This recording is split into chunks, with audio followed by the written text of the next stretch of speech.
वो बसमिल्लाह वो मुसल्ली वो मुसल्लिमन अम्मा बाद। सभी यहाँ पे हाजिर स्कूल के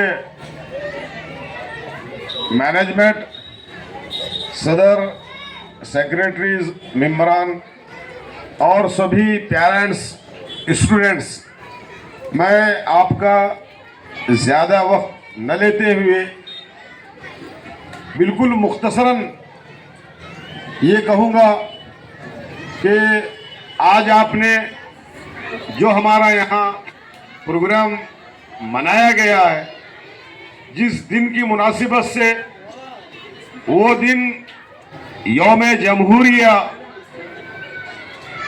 हिंदुस्तान के दस्तूर बनने का दिन था। और हिंदुस्तान का दस्तूर किस लिए बना, कितने दिनों में बना, इसके बनाने वाले कौन थे, और इसमें हर वर्ग के लिए आज़ादी दी गई। जब 1947 में हिंदुस्तान आज़ाद हुआ तो उसको एक जमहूरी मुल्क बनाया गया। जब जमहूरी मुल्क होगा तो इस जमहूरी मुल्क में सभी जात, सभी नस्ल, सभी कौम, सभी रंग और सभी बोली बोलने वाले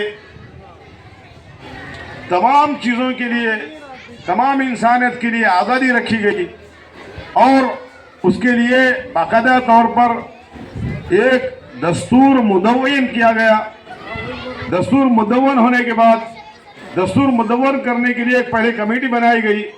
उस कमेटी के उस वक्त के जो प्रेसिडेंट थे डॉक्टर राजेंद्र प्रसाद। लेकिन जो दस्तूर बन रहा था, वो कमेटी के जो जिम्मेदार थे, जिसके लिखने की जिम्मेदारी थी, वो थे बाबा साहेब अम्बेडकर। उनके नेतृत्व में, उनकी क़ियादत में इस मुल्क का दस्तूर बना। इस मुल्क के दस्तूर में हर चीज़ की आज़ादी दी गई। जैसे कि हम मुसलमान हैं, हमारी मादरी ज़बान उर्दू है और हम अपने मज़हब पर आज़ादी उसकी पाबंदी कर सकते हैं। हमारी मस्जिदें होंगी, हमारा अपना ड्रेस होगा, हमारी अपनी किताबें होंगी, हमारा अपना लैंग्वेज होगा, और हम हमारे अपने फूड के साथ इस हिंदुस्तान में ज़िंदगी गुजारने की आज़ादी दी गई। जैसा कि कुछ बच्चों ने भी कहा, तो ये यौम जमहूरिया है।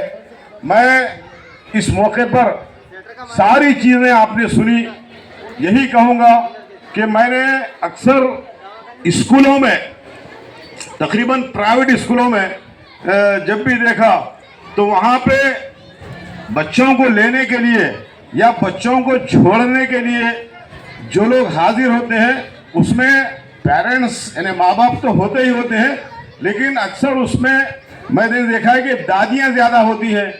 अगर दादियाँ या माएँ या बाप भी मौजूद है तो ये काबिल मुबारकबाद है कि आपकी दिलचस्पी ये बताती है कि आप अपने बच्चों से बिल्कुल अपने बच्चों के मुस्तक़बिल के ताल्लुक़ से सोचते हैं कि मेरे बच्चे अच्छे से अच्छा पढ़ें और हमारी निगरानी में पढ़ें।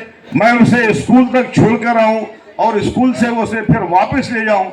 ये बात मैंने देखा है कि प्राइमरी तक तो बिल्कुल सही है कि हमारे पेरेंट्स, माँ बाप या जो भी जिम्मेदार हैं घर के, वो 7 तक, 7वीं जमात तक अपने बच्चों को या दादियाँ अपनी पोतरी पोतरियों को या नानियाँ नवासियों को वो 7 तक तो बड़ी अच्छी निगरानी कर रहे हैं।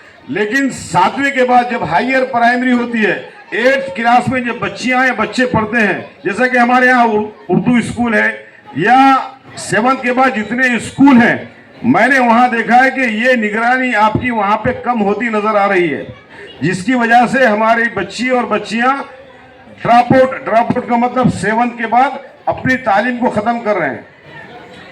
वो हमारी निगरानी ना होने की वजह से। तो मुसलमानों में या हमारे कौम में जो ड्रॉप आउट हो रहा है, वो ये आपकी जिम्मेदारी है। जैसा आपने अपने मासूमों को यहाँ पे देखा कि बहुत सारी बच्चियों ने अपने खूबसूरत सॉन्ग से या ये कहीं के मोनो एक्टिंग से बड़े मासूम और प्यारे अंदाज में इस स्टेज पे जो उनके पैर थिरक रहे थे, उनकी मासूम जबानों से जो बोलियां बोली जा रही थी या जो भी तराने वो गा रहे थे, मुझे बड़ा अच्छा लगा सुनकर। और तो वो हमें अच्छा लग रहा है कि उनके मोनो एक्टिंग को, उनके ड्रामों को, उनकी स्पीचेस को, उनकी तकरीरों को, उनके मुकालमों को, उनकी कव्वालियों को, उनके सॉन्ग्स को, ये बिल्कुल अच्छा है। ये मासूमियत, हम उसकी मासूमियत को देखने के लिए यहाँ आ रहे हैं।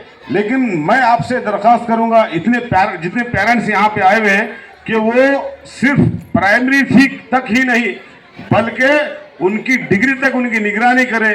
जैसा यहाँ पे पेरेंट्स अब अपनी बच्चियों को लेने के लिए या बच्चों को लेने के लिए उनका प्रोग्राम देखने के लिए ये प्राइमरी स्कूल आए, तो मैं आपसे दरख्वास्त करता हूँ कि आप 7th के बाद भी अपनी बच्चियों की निगरानी यूं ही करें जैसे आप कर रहे हैं।